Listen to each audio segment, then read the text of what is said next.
Welcome back, basketball fans. Seems like we just walked away from here. Appreciate Kobe Dant again from the college experience for joining us. And as promised, said that we were going to come back and run some of my victory for MSU segment. Of course, I got a fan favorite, especially and particularly on Twitter.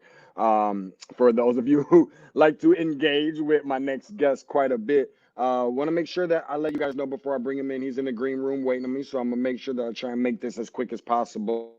My mom, there's no such thing as that, and she'll be the first one to stand up and raise her hand and tell you like, oh, he's gonna be here forever. But I promise I won't. Let me just say this first. You're listening to Tate's Take, the podcast. Find it anywhere you find your favorite podcast: iTunes, Google Podcasts, Red Circle, Spotify, Stitcher, the whole nine. Just anywhere you find your favorite pod. Simple as that. And remember to tell a friend, tell an enemy, tell your mama, tell your grandmama, tell your baby mama, tell everybody where they can find the best, the most entertaining, the most informational, and don't forget the most educational basketball content on the planet in the form of a podcast. So don't save it for the local barbershops.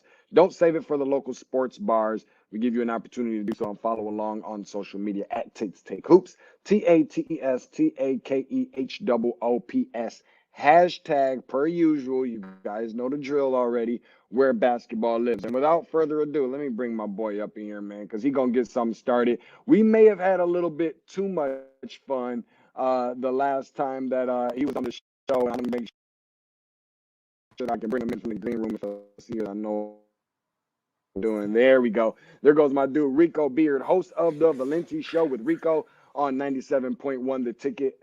Up in the D. There's only one D. They say Dallas. They call Dallas the D. There's only one D, and that's Detroit. Find him on Twitter. Look at my boy. My boy got me spitting stuff over here, man. Find him on Twitter at Rico Beard, at Rico Beard. Rico, man, what's popping, bro?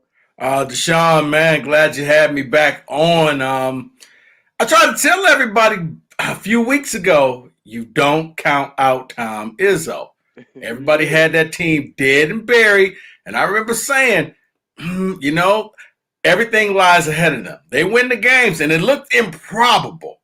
But damn, they did it. They went out there, not beating, I'm going to sound like LeBron, not one, not two, but three top five teams solidified their spot in the tournament. Now, it's a little bit of a joke there in the play-in game, but I think I know the reason for that, but we'll talk about that a little later. Sounds good to me. I got a feeling I know where you're going, but I ain't going to steal your thunder or rain on your parade. And I want to make sure I also mention this out as well. And this may not seem like it's much to snooze at or much to sneeze at, rather, but it has to be mentioned. I feel like it's only right. This is a program that's worked really hard to be able to say this, so I have to mention it. While they did beat 3 top 5 ranked teams, they beat 4 top 6 ranked teams as well. As we know that Duke at Cameron Indoor Stadium was one of the teams that was ranked number 6 at the time. You mentioned it. You alluded to it a little bit as to why you believe that they are playing in the first 4. Why don't you just go ahead and shed some light on the people as to why you believe that is? Could you repeat that again? You broke up. Oh, sorry about that. Shed some light as to why you saying that you do believe that they are playing in the first 4. Money. I mean, it's eyeballs. It's what the NCAA needs. Nobody ever watches the first 4. Ever. I mean, unless your team happens to be in it. They went and they got 2 blue bloods. And now all of a sudden, Michigan State and UCLA, they're 2 name brand teams. So instead of it being Drexel versus Northeast Missouri State, you got Michigan State. Oh, Tom Izzo. I know them. UCLA. Oh, I remember, when they used to win titles back in the day. Tyus Edney. 2 name brand teams.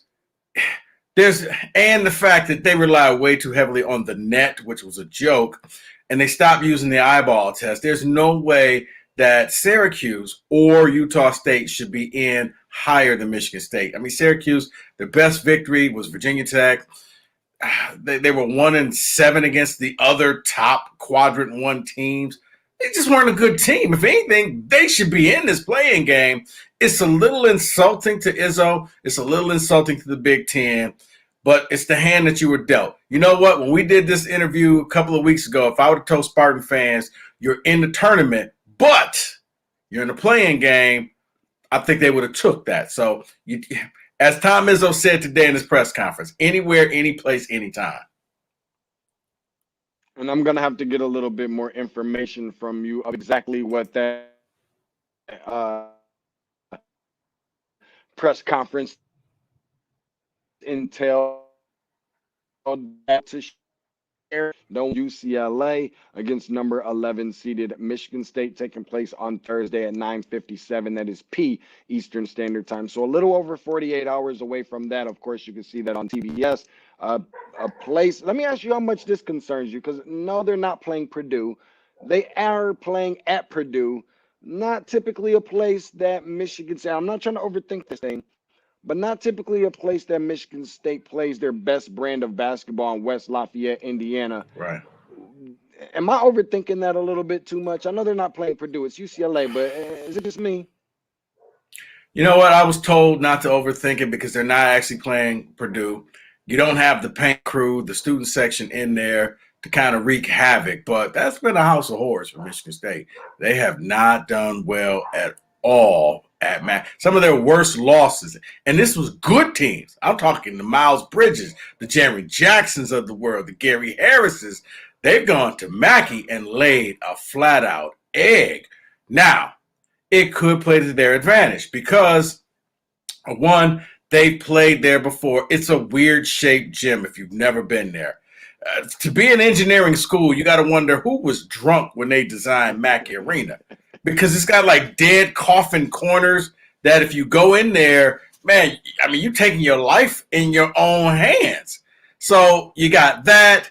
And then they will also have some crowd there because they did issue out emails to season ticket holders saying, hey, if you want to come, they're offering tickets, limited amount of tickets. I got to feel that Michigan State will have fans there. I don't think people are going to travel from LA to West Lafayette to a first four game. So Michigan State should have the crowd. They'd have the advantage of being actually playing on Mackey Arena, knowing the bad spots to the arena. We'll see. It could be a blessing and a curse. We'll see. Let me ask you this, and I want to see if I am, if we're on the same page of this, or at least what your thoughts of what runs through my little peanut brain and my little peanut head. Let me ask you this: when it came to Michigan State getting this 11 seed, did they deserve an 11 seed, or did they deserve that 11 seed? I don't think so. May have gotten some push from some people on this a little bit, but I think that Michigan State's, if you can't say that you're a team that did everything 110% to not be put in this position to play in the first four, then you just kind of obviously you have to accept it for what it is, but they just didn't do enough. They're lucky to kind of be in. What is your thoughts on my mentality of just the fact that, listen, Michigan State clearly just did not do enough, and you shouldn't have put yourself in this position? It could have been different. Well, you're right. They shouldn't have put themselves in the position. Now, when you look at, I think had they won the Maryland game, they would have swapped with Maryland, and they would have been a 10 seed. Maryland would have been an 11 seed. I still don't think Maryland would have been in the play-in game. I strictly think that this is because of money, plain and simple, because, my God, they screwed this up. I mean, it's so simple. I mean, this is your job, selection committee. If you don't want to do it right, find somebody else to do it. But my goodness, there's no way you could justify this stuff. And they're like, well, you know, we put UCLA in the play-in game because UCLA, they finished the season poorly. Well, Michigan State didn't finish the season poorly. They were the opposite of poorly. They knocked off half of the number one seeds in the last 3 weeks. But they're in a play-in game. Makes no sense whatsoever. But anyway, they did put themselves in this situation with a lot of bad losses. One of the things that Tom Izzo said was maybe he should not have come back after they had that COVID break and played those 3 road games. He said basically the league rewarded people for not playing. And had they not played those games and not had those 3 losses, man, you're looking at their record now, and what are they? They would be like, what? I think like 16 and 8. That looks a lot better than 16 and 11 or something like that. So Mm-hmm. Yeah. And he said, you know what? He went out there trying to be, Billy Badass. I'm going to play everybody. It hurt them and it helped them. They got in, they're in. Now they just have to really certify that mark. Have to play 3 games in the first weekend if they want to get to the Sweet 16. But no, you're right. You don't lose some of these games. And once again, probably the biggest game now, you go back to that Purdue game at home. You had it and you lost it.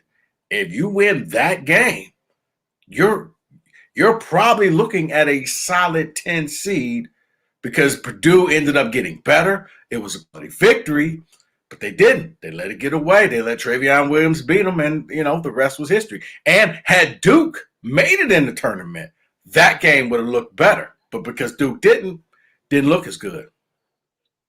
A lot of people tend to kind of forget about that Duke game a little bit. In the locker room of episode 66's, I know that sounds really weird, Rico Beard, host of the Valenti Show with Rico from 97.1 The Ticket, up there in the D, only one D, in Detroit. Let me ask you this one, because yeah, when it comes to, let me ask you this. When it came to the press conference earlier, if you don't mind, if you can share, what were some of your takeaways from Tom Izzo's press conference on earlier as he prepares for this UCLA team? I mean, as he prepares, I think he got over a little bit of the shock. He admitted to the fact that he lied to us all here, but we all knew he was lying when he said, streak doesn't matter. And then he was like, yeah, you know what? The streak does matter. When I look at Coach K and his streak is over, and those two had the longest tenure at one school. North Carolina had a streak. I mean, Kansas has a streak, but they share it with Bill Self and Roy Williams. So, yeah, 2 coaches, whereas these guys, they did it on their own, or like Mark Few and Gonzaga. It's one coach. So he was like, seeing that Coach K's streak came to an end. And let's be honest, Coach K may not be around before Duke goes back to 26 consecutive tournaments. I mean, they're both getting up there in age. So it does mean something for him to say, I mean, there's a banner inside the Breslin Center that says 22 consecutive NCAA tournaments. They're going to change that to 23. That's a great recruiting tool. You come to Michigan State and basically you are guaranteed to go to the tournament. So he talked about that and how, it was a lot of pressure, but those guys did. He talked about how Magic and Draymond and Mateen just unsolicited called the team and said, hey, guys, pretty much where's your pride? You wearing the jersey. You got a legacy to uphold. We got to keep this thing going. And I think that's when you saw Aaron Henry hit that switch and Josh Langford all of a sudden starts saying, yeah, you're right. Look at that name on the jersey. Think of all the other people who wore this thing. We don't want to be the class that said we let this team and we let this program and we let this family down. So you saw the sense of urgency get kicked in with a lot of the players. Now, as far as this, he said, hey, they'll be prepared for UCLA. And Izzo also said, hey, he doesn't think there's a better team in the tournament with a better 2-day turnaround. So he's basically like, look, win me the first game and I can win you the next 2 games. I'll get you to the second weekend because we're going to do that quick turnaround. But you got to win that first one. And UCLA, man, UCLA is weird because they kind of play like a Big Ten team from what I saw. A lot of sets, very methodical with their offense. 5 guys who score in double figures, but nobody's really great. I think Johnny Zhang, the Kentucky transfer, is their leading scorer. But, Tiger Campbell, point guard, Michigan State went after, I think I know they say he's like 5'11". He ain't 5'11". Maybe with his hair. I don't know. Did he cut his hair or has he still got the hair? Because if he still got the hair. Okay, well now he looks like he's 6'1", but it ain't quite as neat as mine, but he still got his hair. Yeah. But you got him at the point guard. It really comes down to they have a small lineup, which actually benefits Michigan State because Michigan State plays better when they could go, small with a bunch of wing players. This may not be a game that you see a ton of Marcus Bingham or a ton of Matty Sissoko. this may be a game where you could see Malik Hall or Joey Hauser at the 5 spot because they play a lot smaller. And, I don't necessarily, their big man ain't Travion. It ain't Kofi Coburn. It ain't Luka Garza. So they kind of catch a break. So that's why I think you don't need them. Now, if they happen to win, then Bingham and Sissoko will play big against BYU because they got Matt Harms, a former Purdue transfer, and that's somebody you got to put a body on. But in this game, man, it really comes down to, I hate to sound cliche, who hits their shots, especially early, because Mackey has a way of the score getting away from you in that arena. There's ain't a ton of close games, and Michigan State could get that crowd behind them, even though it may be sparse and may be small. I think it may be enough to carry them into the Saturday's game. Now, unfortunately, man, every year it's like they screw overtime Izzo. Can we just call it what it is? They deserve a 1 seed. They get a 2 seed. Oh, you're in a play-in game. And as a matter of fact, you're going to play it at 10 o'clock at night. God forbid the earlier game goes to double overtime. Now you're looking at damn near an 11 o'clock start. Seriously? What did he do to deserve this type of treatment? Last time I checked, he is a Hall of Fame coach, right? That is correct. I'll say this much, and this is two programs that are definitely familiar with each other, just taking it back over the course of the last few years. Last year, where UCLA played Michigan State in the Maui Invitational, Michigan State ended up winning that game. And I believe year before that, somewhere right around the time of when Joshua Langford was playing some of the best brand of basketball that he's ever played in his career, a game that they played in Las Vegas where Michigan State won that game as well. And then a few years 20 points. I was actually at that game. They beat them by 20 points. You ain't bring me no money back, but that's a whole nother conversation. But that game I didn't bring me no money back either. But dude, Rico, Vegas doesn't give away cheap dinners for free. You pay for it one way or another.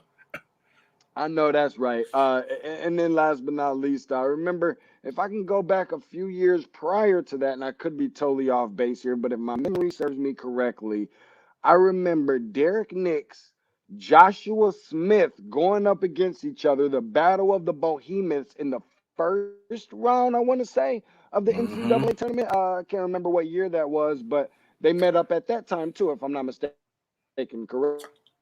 I want to say 2000. That was a UCLA win, but I can't remember. Man, I want to say that may be like 2000. Oh, God, 8? Yeah, I think that was like 2008 with Knicks and going up against that. And ironically enough, Michigan State was struggling to see if they were going to make it. And I think that was the last time they really had to sweat it out like this. Ironically enough, they ended up with UCLA. UCLA had this big lead.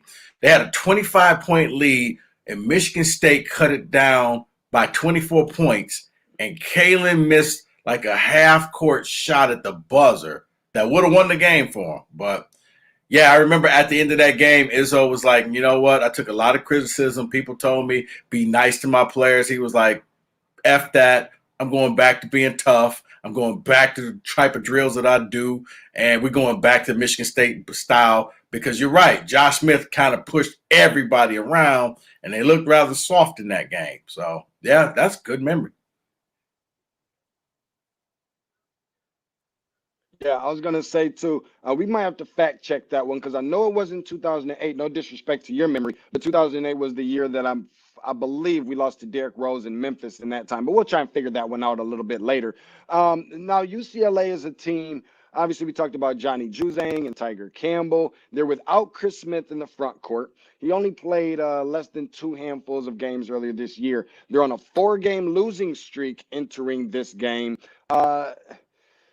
What are some of your, I guess, we talked about the strengths of Michigan State because they have the size advantage, if you will. What are some of your concerns? Because the reality is I feel like this thing is closer than what some people may actually think it is, probably more so because they've seen more Michigan State and Big Ten than they have UCLA being out on the West Coast in the Pac-12. But The only thing I feel like in some instances that's been consistent about Michigan State this year is that they've been consistently inconsistent, particularly when it comes to the rotations. What are some of the difference makers or gaps that you feel like needs to be closed to prepare themselves for this game? What do they need to do? What are some of the keys to victory for Michigan State and some of the things that they need to avoid? I mean, for Michigan State, the thing they have to do is they got to stay aggressive. They got to jump out to an early lead, and they have to be able to maintain that lead. And you saw in the Maryland game in the Big Ten tournament, they jumped out an early lead. Then they started to shoot way too many threes, and they stopped being aggressive. They stopped going to the basket. When Michigan State goes to the basket, they play a lot better. I mean, look at Rocket Watts. His game against Michigan, he scores 21 points, and a lot of those were at the basket. When Rocket is just happy threes, he's not a good three-point shooter. I don't know why he keeps trying to shoot threes. He's like a 20% three-point shooter. But in his mind, he's Steph Curry's son. It's like, dude, you are not Steph. Drive. You're the fastest person on the court at any given time there. Use that to your advantage. He did against Michigan. For Michigan State, though, they got to get out early because they when they play from behind, they don't have that same intensity, and they almost have a defeated type of attitude. So they need to jump ahead early and stay early and let the momentum help them. Then they can use their bench, they can use their fouls, because they're gonna try to beat up UCLA. And the referees, if the referees are gonna call it right, they're gonna be in a lot of foul trouble. If the referees let them get away with some of the Big Ten type of things, they'll be fine. Now, I saw 6 refs won't be in the tournament. One is Teddy Valentine. I'm sure everybody's sad about that one, but get well soon, Teddy. You know, I'm not a mean person. But they got to get a lead. They have to be able to play defense. They have to avoid long droughts. And once again, they have to not want to fall in love with that three-point shot, because I don't know why, but they love jacking that thing up. And yeah, it looks great when you hit 3 in a row. It looks really bad when you miss 5 in a row. You take us out of a game. Go for the easy baskets. Go for it down low. And you need somebody other than Aaron Henry to step up. If Aaron Henry is the only person that steps up, Michigan State is not going to win. But if he gets help, whether it's Langford, whether it's Hauser, whether it's Rocket, whether it's Gabe Watt, whether it's Malik Hall, who showed up in that loss and had his season high 19 points, somebody has to help them. I'll tell you this stat, and once again, the magical number for Michigan State in this tournament is the number 66. You know what that means? When they score over 66 points, they are 12-2. When they score under 66 points, you're looking at, I think, 2-11 or 3-11 or something like that. So 66 points is the cutoff. If they score over that, chances are they're winning the game. You know what? Let me say this, and I want to find out who maybe that X factor is for you. I mean, it could be between 2 guys for me personally, and I'll definitely give you the opportunity to answer as to whether this team wins or doesn't win. Because here's the thing. You know, when you have a guy like Aaron Henry, when he's playing really, really, really good, a lot of times they typically do win. Not always, but a lot of times they do win. If he's not particularly having a great game, and most people are going to say that next guy in line is probably Joshua Langford. Outside of those 2, if one has a mediocre game and the other one doesn't have a good game or a great game, if you will, for me, it's between that Rocket. I like to see Gabe Brown get on the floor a little bit more instead of selling for jump shots, showcase a little bit more of the athleticism that I know he has within his bag. To me, it's a combination of those 2 guys as X factors to determine the success moving forward, not just in this game, for Michigan State. In the event that that's the case, a decent game by Henry and not a really good game by Langford, or a really good game by Langford and a decent, maybe not not meeting the expectations for Henry. In the event that that's the case, who is just the ultimate X factor for this Michigan State team? I mean, I think you're looking at one of 3 people. If those 2 guys just have an okay game, they each get 12 points apiece, you're going to need one of 3 guys to step up.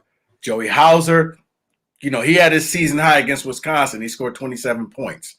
Rocket Watts, you saw what he did against Michigan, 21 points. Gabe Brown coming off the bench is another one.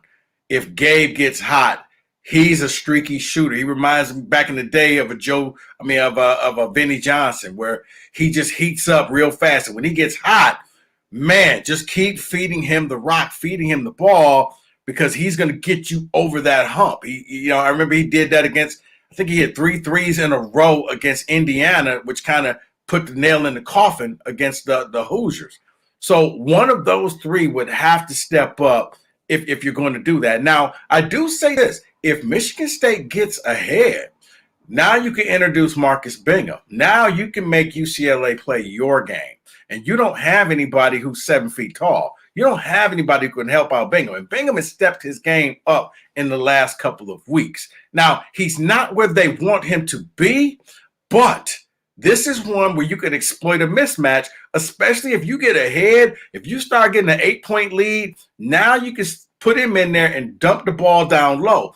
By doing that, either he makes a move to the basket and gets a dunk or a layup and an and one, or it frees up the 3-point line where you can shoot. Because a lot of times when Michigan State falls down, it's just a lot of standing around the perimeter. It looks like the other team is playing a zone, but they're really not. It's just no Michigan State person is driving in the lane. So the coaches is like, hey, stay in the lane. Now, if UCLA plays that way, they'll be fine.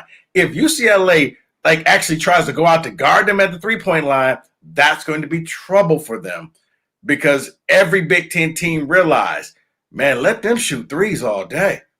They self-check out there. We ain't got to check them. Just stand here, shoot. They'll shoot it. They'll miss it. Get the rebound. We go down and we'll score. But when they're playing their game and they're driving to the basket, I mean, hey, here's a little trivia question. Who's the last team to beat Illinois, who seems to be one of the most red-hot teams in the country? MSU. I still don't know how they did that. I don't. I've been rewatching the game like, how did y'all do this? But, yeah, one of those, to answer your question, Hauser, Rocket, or Gabe Brown, I think it's one of those three. Now, the beauty for Michigan State, and I don't know. I mean, they've been playing, I think at the end of the season, they played, I want to say they played 7 games in 13 days. It was like an NBA schedule. They played 1 game in the last 11 days. That was against Maryland. They had the meltdown. Now, I'll give Izzo credit because I was watching the game. Izzo, Hall of Fame coach, does not let the referees get in his head like that. The reason why I say that, once they got into Izzo's head, they got into his team's head, and then it was 5-on-8. And no, the referees didn't hate you. Every shot you did, you was crying and complaining. And, oh, call that foul. And now you're playing your game. You're sitting there trying to placate to the referees, and Maryland took full advantage of it and had that miraculous comeback where they were down big, and then State just, Izzo gets the D, and it was over after that. Everybody just was whining and complaining like a bunch of, female dogs. That's one way of putting it. That's one way of putting it. Yeah. But then they ended up, and Izzo owned it. He was like, you know what? Once I lost my composure, my team lost my composure. Had they stayed focused, they may have had a chance of beating Maryland, but I mean, you could just see it. They quit. They were just jacking up shots, and they were. Malik Hall was the only one, and ironically enough, you know how he scored his 19 points? At the basket. He wasn't jacking up threes. That's where they're a lot stronger, but they just don't realize it. I'm going to ask you, what is the ceiling in the NCAA tournament for this team? And not very many more questions for you at all as we get ready to wrap things up and conclude the interview. But, if they find a way to beat UCLA and win this game, and obviously what would technically be the first round of the NCAA tournament, you get BYU, while not overlooking, at least not over this way, overlooking BYU, who gave Gonzaga all that they could handle in the West Coast Conference tournament championship game with a 12-point lead and was shooting 76% from the field in that game. But in the event that they can get past UCLA or BYU or whatever, what have you, just in general, what do you see the ceiling is for this team? If everything works out, best case scenario, everything works out for Michigan State, while yet realistically having a good feel for who they could match up with down the road. Where do you think that this team finishes at this season? Realistic. I mean, man, this is gonna sound like a cop out, but it's not true.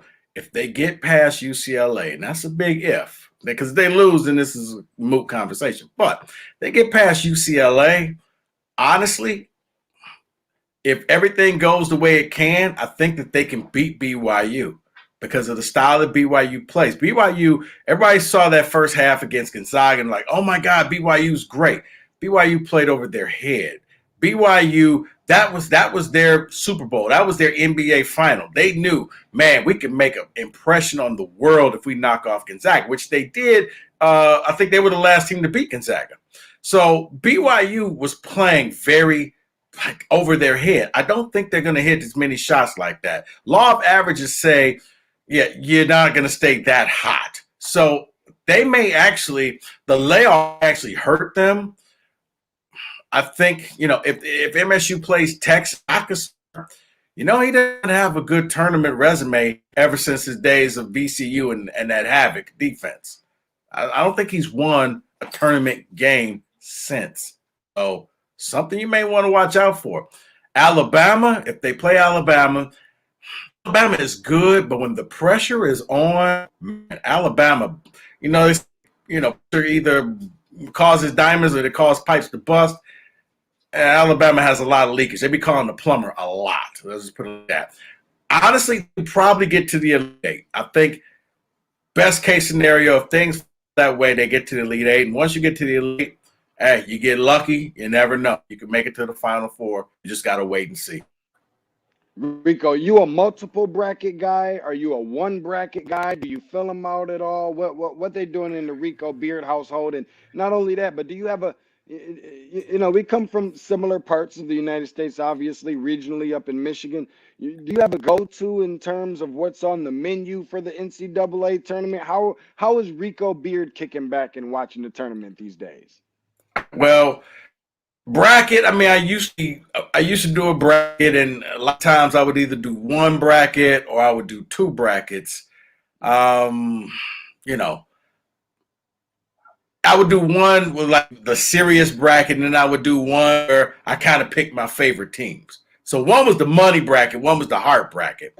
But I haven't done a bracket in a long time, and honestly, I mean, and they brought that online gambling here. I mean, look, if your bracket gets busted in the first weekend, you're done, man. But I can make bets every game now, so I doubt it. And look, everybody's working from home. So you did the work bracket, but nobody's at work anymore. So probably not. The go-to is, I don't know, because I'm normally at the tournament games. So I'm eating the media food. So whatever they're serving us. This is weird because last year we didn't have a tournament, and this year, they've limited to really 5 people per team. So I didn't even apply. I let some other people who seriously do it. But so I don't know. A lot of time when state plays, man, I'm a little too nervous to eat anyway. So the other games, I don't know, just the standard, get some chicken wings or, I don't know, go throw some sausages or something on the grill and just sit back and enjoy the games. But then when state plays, man, I'm real focused. I don't know. I've never been able to just eat. Like back in the day when they was the 1 seed, it was easy. They won the first game was a bye. The second game was an 8-9 game, which they ended up beating people anyway. And then it got serious in the Sweet 16. But now, man, they're in the first 4 game at 10 o'clock at night. Man, I'm caffeine. That's what no-dos. That's what I'm barbecue no-dos. Cold beverage? Nah. Gotta work the next day. I got you, man. Appreciate you, my dude, man. Episode 66 is what it is. Appreciate Rico Beard for joining me, host of the Valenti Show with Rico. Make sure y'all go and check that out, man. It's always good entertaining stuff. I can't tell you I listen every day, but I do support from a distance during the times that I don't get a chance to. Host of the Valenti Show with Rico on 97.1 The Ticket in Detroit. Find them on social media, especially if you're Amazing Blue, if you're one of those Wolverine fans. Please don't. You know what I'm talking about. At Rico Beard, again, at Rico Beard, RicoBeard, Rico, man, my All dude. right. I appreciate you, brother. Hey man, hey look. If they make it to the Elite Eight, I guess you got to have me back on because I told you they was gonna make it to the tournament now. Okay. And Michigan fans just don't. I mean, Yeah. oh, well, your team is in the first four game. Hey, guess who your team just lost to? You don't get bragging rights, okay? Yeah. And with no Isaiah Livers, that second game could be interesting. It's I'll gonna be just leave tough. it at that. It can definitely be tough. And if Michigan State doesn't make it to the Final Four, make sure you jump in Rico's DMs. Rico, appreciate you, my brother. Thank you so much for joining me on the show, sir. All right, see you, Deshaun. Appreciate you. All right, let's on. That was my dude, Rico Beard, man, joining me. Always have a good time. Kind of fellowshipping with that brother. We always have a lot of fun. Let's go ahead and conclude right here. Still trying to work on some things with Ken Sugiura from the Atlanta Journal-Constitution talking about Georgia Tech. We will get to that. I got to touch base with Mr. Sugiura so that we can wrap over a couple things. I know he's got some things going on. It's a busy time. Georgia Tech. Somebody within the Georgia Tech party just recently tested positive for COVID. On top of that, they're ACC Conference Tournament champions for this year of 2021, and now making their way over to Indianapolis to play in their 8-9 matchup game against Loyola Chicago. So we will definitely pick the brain sometime between now and then of the tip of the game with Ken Sugiura again. Covers the men's basketball team for Georgia Tech through the Atlanta Journal-Constitution. Until then, I'll see you guys on the next one. Remember to give me a follow on social media platform, all social media platforms, that is, at Tate's Take Hoops, TateStakehoops.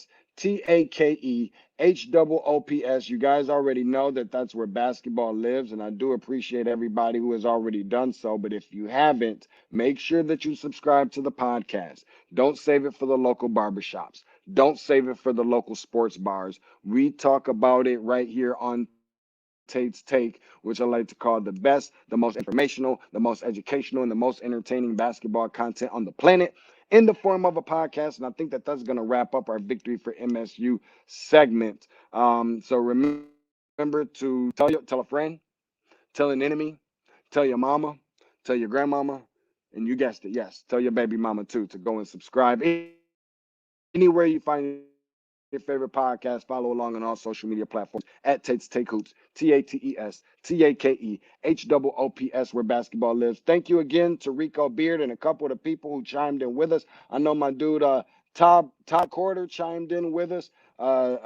Definitely appreciate him for coming through and showing some love. And I'm sorry I couldn't quite get to everybody, but definitely my dude Al Martin. Look at him. Rico Suave came on his show a few days ago, yesterday in fact, and always does a great job with his show, doing wonderful things, always keeping me inspired and motivated. Says two of my favorite guys. I love to see it. Keep doing your thing as well, Rico. Appreciate you guys, and I'll keep you abreast. Remember to follow along on social media so you can be up to date with when we are going to bring on Ken Sugiura, and you don't have to hear through Facebook or be flipping and scrolling through to find out when we're going live to have the show. We never know who you're going to get on this thing. We have Lynn Elmore on tomorrow, by the way. So we do have Lynn Elmore. We have a couple more guests on top of that, in addition to the fact we've had Jay Billis, we've had Fran Fraschilla, we've had